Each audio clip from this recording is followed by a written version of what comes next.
let's bring in our man. No, not a. I'm taking the L here, Jason Jones of the Athletic. I was confident. I was confident you would take the stream with a royal blue Dodgers, hoodie or hat on or something. We go. Oh, we got the rally. Okay, there it is. Oh, that's it. And I got my hat. Don't worry. Okay, here we go. Hey, got my LA on. Okay. Hey, hold on. What does that towel say? World champions.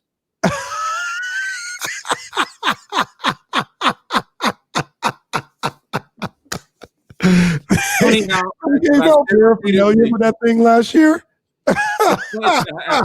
It's funny how someone's team who couldn't even qualify for it talks about what ain't real. Where was last year? Where was it? I mean, that's like a trend amongst Northern California sports fans. Whatever they didn't qualify for in 2020 didn't count. I've heard Oregon fans say that the finals didn't count in 2020. Niner fans claim because they were injured it didn't count. They gave out paraphernalia for that Maloof Cup that they won last year. Maloof ain't never won nothing, so you might want to chill on that. That was a Maloof. How can a Kings fan make fun of anyone's championship? How can a Kings fan make fun of anyone's championship? I know Summer League was the same way a Raiders fan can say anything about anybody, because the facts say that the Raiders in the last 15 years have a worse winning percentage than the Kings. That ain't saying much. I mean, that's like that's saying a lot. How you gonna be worse than the Kings? That's two turds in a toilet. So what?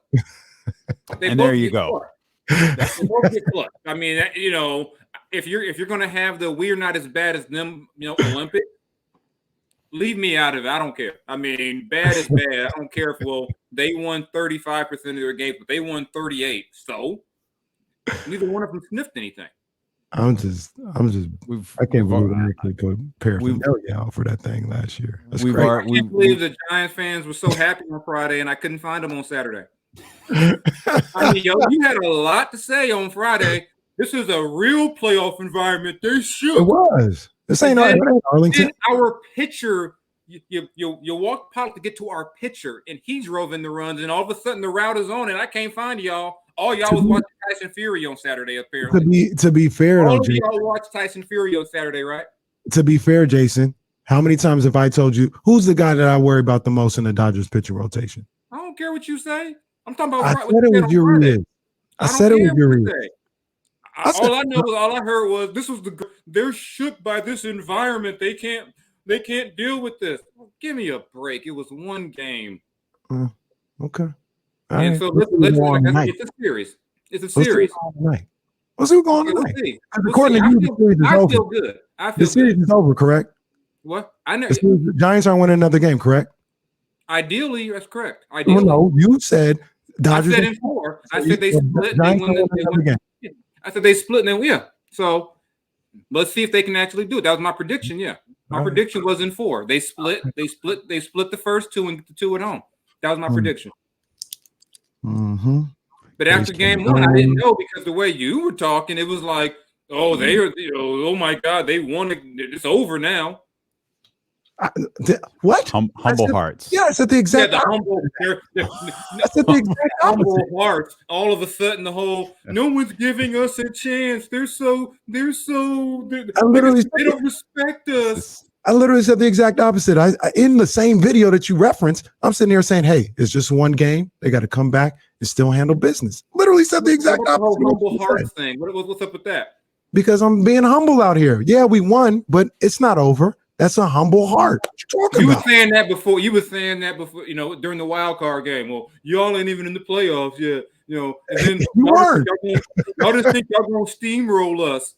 Yeah, that's how you feel. That's how you and the Dodgers fan base goes into a series going, I hope my team struggles to a 5-game. Nobody's saying that, but I have the proper respect for what the Dodgers put out there on the field. That's a good team. And I have respect for what the Giants put out there. They won 107 games. See, you go to the extremes of the internet and find like those 4 or 5 eggplants and be like, see, that's what Dodger fans say. Whoa, I'm not looking for any eggplants. I'll be like, yeah, you'd be like, see, the little egghead people on Twitter, you find them and go, see, that's a Dodger fan. Kind of like the Giant fan who whines about payroll all the time, like the Giants are, the Rays. Like they're just, like they were just playing in this dump of a stadium and they're barely scraping by to just field a team every year. Nobody expected us to be here. We just also Rams. Yeah, I mean, on one hand, no one expected. On the other hand, Hall of Fame catcher. The way hear you tell it, like the greatest defensive shortstop ever. No, I said he's one of the greatest I've ever seen. That's not a lie. Okay, all right. That's go Jason go Jones. Jimmy G. Go Jimmy G. That is Jason Jones of The Athletic with us here on D'Lo and KC. I'm still stuck on the two turds in the bowl and like that whole thing, and it reminds me of the old Shawn Michaels reference from 1997 when he's talking about Owen Hart. If that's the case, that makes Jon Gruden the nugget of this entire conversation that just I would won't agree. Go away. I would agree with that. Real quick, Damian, because Jason, we're gonna talk Kings because he still follows the Kings, but he does a lot more now. And not even on no shade, not like this is just how locker rooms work. Did this torpedo that Raiders locker room? I hear what did Homeboy say yesterday when he was asked about it, and he was just like, no comment, didn't look happy. I mean, is this something that they can get past in that locker room? I don't know, just because, I mean, it's not like Jon is the most popular person in Las Vegas anyway. Mm-hmm. I mean, he's had, 4 years, and then you get up there talking about we're trying to find our identity. These are all your players now. Mm-hmm. And you put that terrible offensive line out there. He inherited arguably the best offensive line in football and proceeded to tear it apart piece by piece. And for whatever reason, he was fascinated with getting Richie Incognito on the team, who was retired. And lo and behold, a guy almost as old as me is hurt all the time. Shocking. He paid Trent Brown all that money, who was a left tackle, moved him to right tackle. Then he couldn't stay healthy. You have the best center in football. You give him away. Gabe Jackson was pretty good at right guard. You give him away. And then I think I saw a thing yesterday. Through 5 games, this is the most Derek Carr has ever been sacked in his career. He's been sacked 15 times already. That's saying something because he gets sacked a lot already. Yeah, I mean, and and then to have this thing come out, and the Raiders couldn't have handled it any worse. Mm-hmm. Jon with kind of whole, I'm not talking about this, as if somehow we've ruined his day. Right. Like how dare you question me? And that's kind of how Jon runs that place. From everybody tells me, like, how you don't question him. Like, I fully expect after they fall apart or whatever, he'll fire Mike Mayock because it'll be Mike's fault that he wanted Alex Leatherwood in the first round, that he drafted a safety in Abram, who's a better linebacker than a safety. I mean, who in 2020, 2021 drafts a safety in today's NFL who can't cover? I mean, he just gets fat. I mean, it's like the TV group. He sees a guy on TV and he just likes the guy. Oh, if that guy hit people, I want him. I bet he's going to cook Incognito for 10 years, probably. And it was like bringing Jason Witten in last year when you had Waller and Foster. You had a good young tight end tandem. But let me guess, when he was on ESPN, he just loved Jason Witten and had to get him on the team. It's just. I just think that situation, I mean, guys aren't going to say anything because Jon's got like a 20-year contract. He runs that place. If Rodney Hudson can't stay, if Gabe Jackson can't stay, if Khalil Mack can't stay, those guys know they can read the room. They say, you know what? If I talk, I'm next out of here. I mean, Khalil Mack got traded without a conversation. That's crazy. I can't imagine that locker room had to be happy just because now your head coach is the distraction and he's acting annoyed that people are asking him about it. We've got, some humility, and just, and then that's the story of people who lie. I call rubber lips and, just come on, Jon. And you were 48 years old when you sent that. You weren't some kid. You know the whole connotations of what you were saying. Right. And the fact that you felt comfortable sending it to a GM, you wonder why Kaepernick's not in the league. Because they thought the same thing. Yeah. You know, come on. He sent you sent that to a GM. Like it's crazy. And what's frustrating is someone who I know people in the organization still, and I want to see those people I know who do well. It's frustrating because there's really not going to be any change because Jon runs that place, and Mark Davis essentially handed the franchise over to him. And who's going to eat $50 million to get rid of him? Yeah, that's the worst contract. Yeah. And I'm just like, what did he even do to warrant that? It's almost like Jon threw a number against the wall and said, if you give me that, I'll take it. He gave it to him. I think that's essentially what happened. He said, you've got to get me out of the booth. I've got this job. I've got this cushy job for the next 10 years. You have to get me out of it. And Mark said, okay, I'll get you out of it. What do you make? 8. I'll give you 10 for the next 10 years. And I don't think he made $8 million at the time, but I know he was making really, really good money for ESPN. So you had to convince him. He's great at that stuff. It's great TV, but you talk to some guys who played for him in the first stint. It wasn't like there weren't a lot of people who were shedding tears when he was gone. There were people who missed him, but it wasn't like, oh my God, we got to fight to keep this guy. They made the Super Bowl the next year. I mean, people, they lost, but they also had of course, being the Raiders, a crazy situation the night before the game. They couldn't find their starting center. But it's just, I mean, you go back even after the Super Bowl year to now, what has Jon Gruden really done? I mean, nothing. Yeah, I mean, nothing. He's proven he can't evaluate talent. He's proven that. I mean, out of all these first round picks, really isn't. Well, I mean, who's really an impact player? I mean, Jacobs is when he's healthy, but even in today's NFL, who's taking Jacobs in the first round when you can get him maybe in the second round? Who's taking? I mean, just to the point, if I see Damon Arnett or Cleveland Farrell on the field, I know someone's getting burnt or a penalty's coming. That Cleveland went 4th overall. Oof. Yeah. Wow. I mean, I think somebody said he took Cleveland Farrell 4th overall when he might have been the 4th best lineman at Clemson that year. Damn. I mean, it's just, like I said, even when they were 3-0, I said it's going to fall. The bottom's going to fall out eventually. You can only ask Derek Carr to be Superman so long. They can't run the ball. Well, they probably have the worst offensive line or one of the worst in football. Then who picked all those players? Those are, you draft. I mean, I don't care how you spend it. You draft a guy in the first round to play tackle, and you move him to guard after 4 games. That's a problem. It's funny. The guy who drafted him was the NFL Network's draft analyst. Mike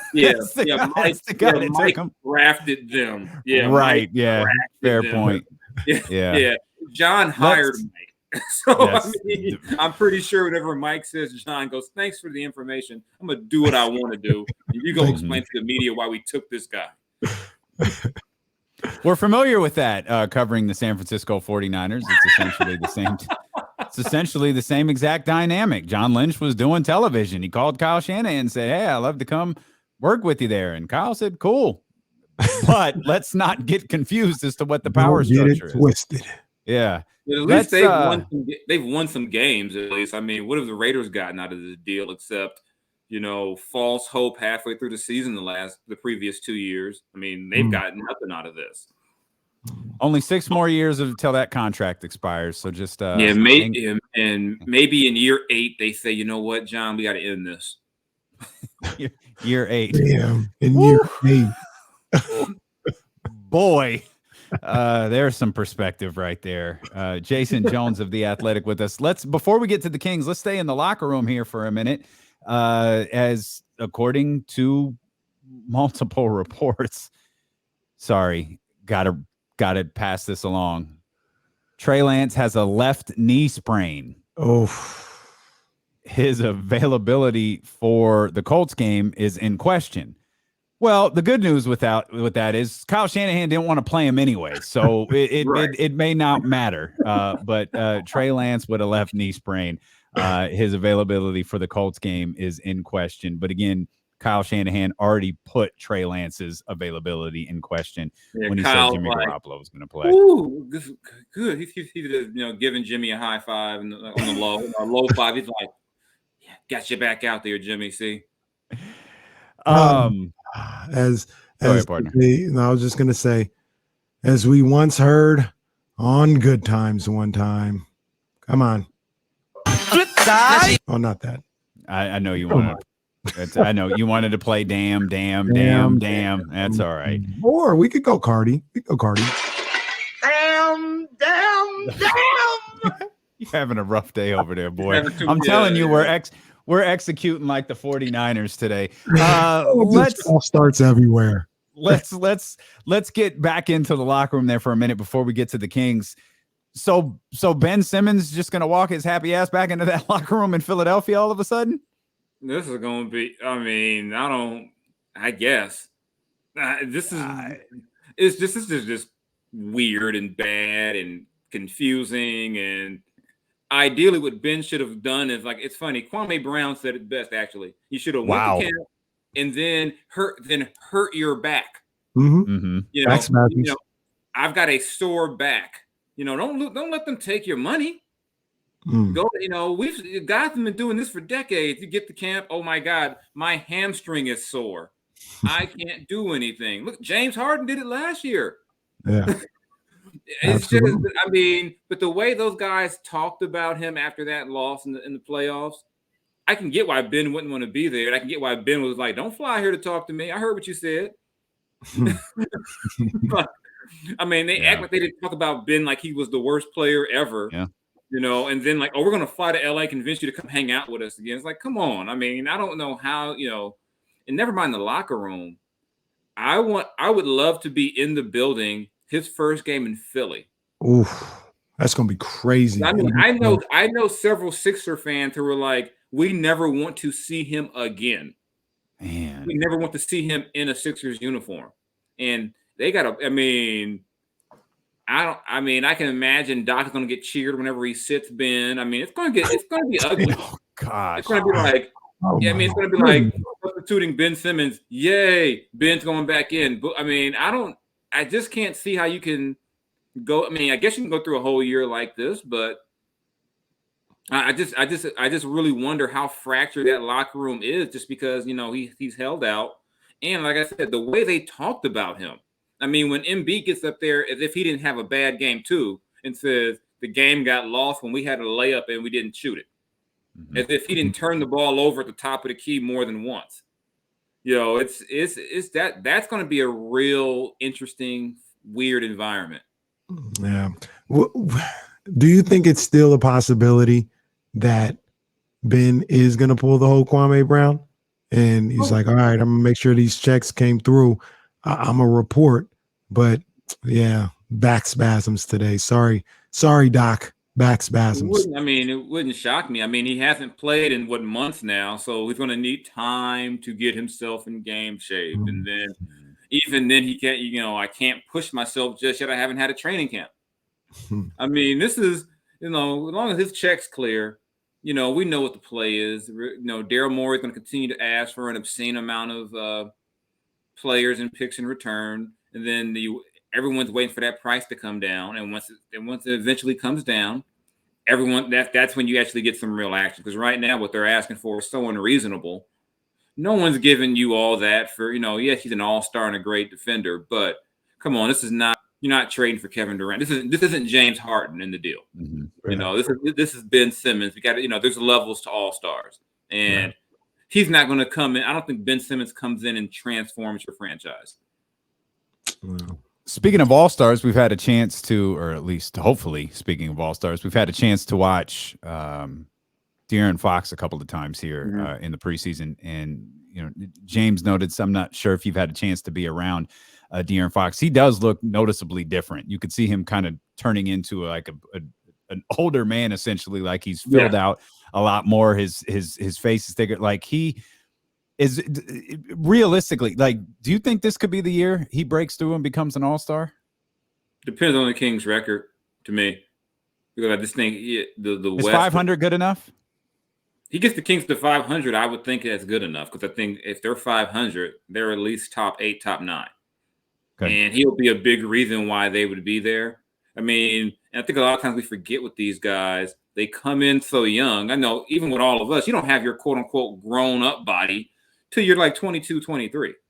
And the guy I met when he came into the league who was on his, his little video games pregame, he doesn't want that anymore. He looks like a man now, and it takes guys time to get there. And the fact that he got to where he was last season and still had more room to get stronger and improve, that's a good sign to me. And I mean, and the one thing about, I know I was talking to, I think it was George Hill when I was in Vegas. He said the one thing about De'Aaron is this: De'Aaron has gotten better every year.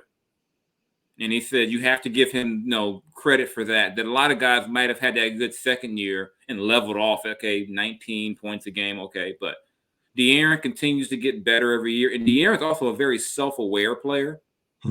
He knows where his weaknesses are. Like, he knew going into year 3 and 4 that he needed to be a better leader. He knew that. He knew going in. He knows going in he's got to be a better defender. He knows that it doesn't look good when he gets hurt one year, then the defense gets better because Corey Joseph plays more. And then the next year it gets better when he's hurt when DeLon Wright. He's very aware of all that. He's aware when people are saying this is going to be Tyrese's team pretty soon because Tyrese is such a dynamic leader. He hears that. He may not vocalize it and be like, get angry because that's not his personality, but he's very aware of what he needs to do. And I think he's not going to say he wants to be an all-star, that he cares about it, but he knows if he's an all-star, they're probably got more wins than losses. And I mean, he's definitely going to, it's not like last year in Atlanta, where it's like, I don't want to go. I think if he gets in this year, he's definitely going. Yeah.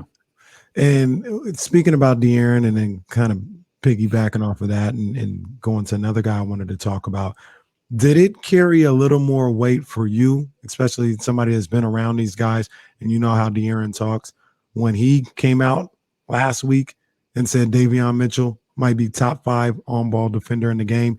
And I say that because, number one, De'Aaron faces them all, for the most part in all these games. And number two, this De'Aaron, he's not really the type to just kind of say anything. Like, the things that he says, he believes, typically he believes, and there's, he's not going to give you fluff.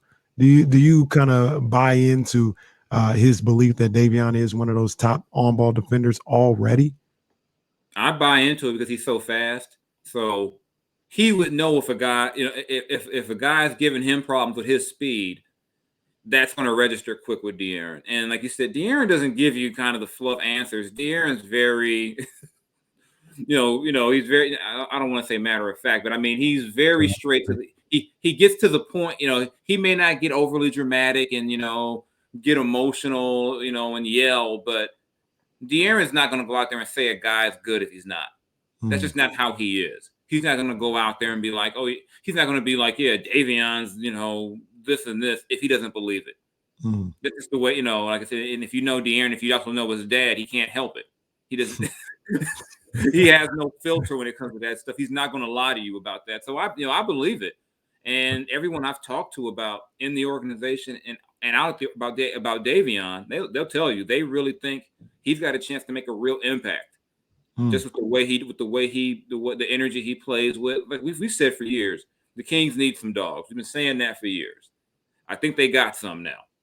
I think because maybe that's not what De'Aaron does naturally. Davion loves that stuff. Davion wants to get grimy and get in there and mix it up. And he's a guy where I know we all kind of like rolled our eyes when Monty says he can guard 1 through 4. I think we all like whatever. But the fact is, I think you probably couldn't tell Davion he can't. You couldn't tell him he couldn't. You couldn't tell him that. Obviously he's not going to. You don't want LeBron putting him on the block, but if he's on the perimeter with somebody, I doubt Davion doesn't think there's any guy he can't defend, on the floor. So I definitely when De'Aaron says it, I take it for what it is. He's not one of those guys who's just going to throw out a compliment for the sake of throwing out. Some guys are going to be real PC and say whatever they're supposed to say. De'Aaron won't do that. So I take what De'Aaron says with some weight when he says that's how good Davion is defensively. And I think we've seen it on the court that Davion has the potential to be one of those guys. Mm-hmm. Because all rookie team based off defense, and he can score, but I think he'll be all rookie team just what he does on defense. I like that. That's what I was going to ask you. Jason Jones of The Athletic with us here on D'Lo and Casey on ESPN 1320. We saw him, as my partner would say, dip into his bag a little bit in the last preseason game, and he showed, signs of which we never talk about what he's able to do on the offensive end. We only, as you just did, all rookie, just based off his defense alone. Is his offensive game vital to the Kings' success this year, or is that just like a little cherry on top? I think it's vital because they want to they want to be able to play where all five guys are live. They don't want a guy out there where you go, okay, there's the one guy we don't have to worry about. And De'Aaron wants to play off the ball. Tyrese wants to be able to, you don't want to you want to be able to distribute that ball handler responsibility. And, there's times where De'Aaron doesn't get the rebound. De'Aaron wants to take off and run. And if Davion gets the board, he can push and let De'Aaron, get on the wing. And I don't think we've even kind of scratched the surface of what De'Aaron can be in the open court yet. I mean, we saw more of it last season, but I think a stronger De'Aaron coming down the wing now, he's a guy who can go and start, banging on people. Yeah. And then as long as those free throws are going in, if he can get that, in that 75% range or better, I think De'Aaron averages about 25 a game. It's easy. Because they're going to play fast enough where they get enough possessions. They'll have enough guys to be able, when he needs to rest, he can. And, between Tyrese out there helping him with the, share the load on, setting guys up with Davion, with, you can run stuff through Harrison. I mean, they got a lot of different options now. You can throw TD out there. He can handle the ball a little bit for you, I think this is going to, like I said, maybe I've just been around them so long. I'm just warped. I think this team has a legit chance to, like I said, crack the top 10 and be a headache for people if they just go out there and play. Yeah. Wow, some optimism from Jason Jones. I like it. I've been saying this for a few months. I know I'm the alleged Kings hater. I've been saying for a few months. As I saw, when I look at the fact that they, you bring back a guy like Mo. They just needed some depth. They just were so short-handed half of the season. It was just, even the coaches and the staff knew when they played well, they were overextending guys. So they knew eventually it was going to fall out. And for them, the problem was when it fell out, falling out meant losing 9 in a row. Oof. So they knew they were getting, you're playing, when teams are going to their second unit, you're keeping a couple of your starters in an extra minute or two to keep it competitive. And over the course of a couple of weeks, 2-3 weeks a month, those minutes add up, and I don't have to do that now. And I like the idea, like Luke says, is that whoever can guard gets to play. Those guys want to play small and run. He's like, if we can defend, we can do that. So I like that you've got some options, and I think they're fun. They're fun to watch. They've got the pace is up. They're showing some signs of guys who want to defend. I don't put a whole lot of stock in. Okay, they held so and so to this and this in the preseason because these numbers really are so wild because teams sit guys. The fourth quarter can just be glorified summer league sometimes. So I don't get wrapped up in the numbers. I just kind of look at the style of play, the flow. I like what I've seen from them. Obviously it's the preseason. You're not going to put a whole lot of stock in it. But for a team like this, I think they got a chance, especially if they can steal some games early. If they can come out and just run and, they got to build a cushion. You can't start the year 1-5 if you can help it. Try to, stay around that 500, steal a game here and there and build on it. Because, what hurt them last year was that once they fell out of 500, they were always 7-10 games, plus below. And you could just never get out that hole. Hey, Jason, ease our concerns and our fears here in Sacramento as Tyrese Halliburton, Buddy Hield, I think Tristan Thompson is the other one. They're all out tonight due to rest. Marvin Bagley is out due to a sore knee. Just tell us it's nothing. If it was the regular season, he'd be playing. They're just doing it for a precautionary. That's what everybody else is saying. Just ease our mind here. Why couldn't he be under rest too?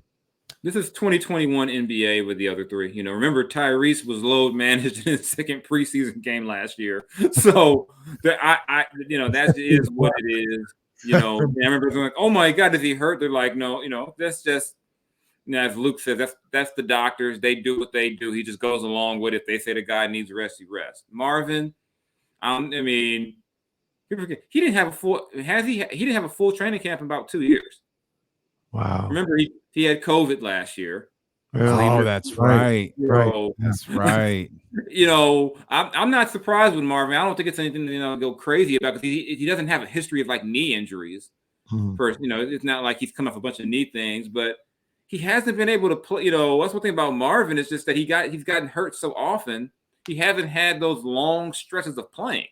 Yeah. So I'm not. I don't think it's anything to get worried about yet. If we get to next Wednesday and we're talking about a sore knee still, okay, that's a problem. But right now, I'm not going to be like, oh my God, I think if it was anybody else with a sore knee, we wouldn't. No one would care. Yeah, Buddy had a sore knee earlier in the week, and we were like, whatever. Because we know Buddy's going to show up. Unless Buddy can't walk, Buddy's going to show up. If he can't walk. No, there was a game last year he couldn't walk and he showed up. Yeah, it's that ankle game. We don't worry about Buddy, because Buddy's going to play. No matter what you say, Buddy is going. Unless Buddy literally cannot walk, Buddy's going to play. He's going to play and he's going to shoot. Yeah, that thing is yeah. Like I said, to me, Buddy is like a rec league dream. Like, I'm going in and the rock is going up. That's what I'm in here to do. Get out, I'm touch, catch, and shoot. And as frustrating as it could be sometimes, I can appreciate it at the same time. Yeah, I'm gonna get him up. I like it better coming off the bench than I do as your starting shooting guard. But because you can control it a little better, because ever since that breakout year he had, shooting percentage wise, he has, he's still a great shooter, but he's not like that. You look at some of those guys who are like, in that 41, 42% range from three. Mm-hmm. It's almost like maybe if Buddy shot 8 instead of 11 threes a game, maybe does he get closer to that? Which is why I like him coming off the bench, because his percentages say that happens when he shoots less, he makes more. Like his 3-point percentage has dropped each year. His 3-point attempts have increased. Yeah, and I think part of it is I think he takes some bad ones. He takes some of those. I'm gonna get into my ball handling step back bag. It's like no, trust me. I know everyone cringes and yells at Luke for that. I will vouch for everyone on that staff. No one tells Buddy to do that. Not a teammate or a coach tells Buddy to do that. That's just Buddy. I remember the game last season in Charlotte. They called a timeout. They inbound the ball, and he tried to shoot over like one of the Martin twins or something. And it's like, what are you doing? I remember I text someone. They're like, you think we told him to do that? You're almost more mad at the guy who gave him the ball. You're like, what are you doing? Speaking for, I think, all Kings fans, we all remember the games against Charlotte last year. We remember all of them last year. That's Jason Jones of The Athletic. My brother, we always appreciate you. Thanks for hanging out with us. Worst of luck to you. Worst of luck. Have a one on it. Series champions. Max Scherzer have something to say about that. We got some for Max. No, okay. We'll see. Cool, ain't no boxing to watch tonight to deflect. So. We appreciate you, Jason. Thanks, all right, thank you. Jason Jones of The Athletic.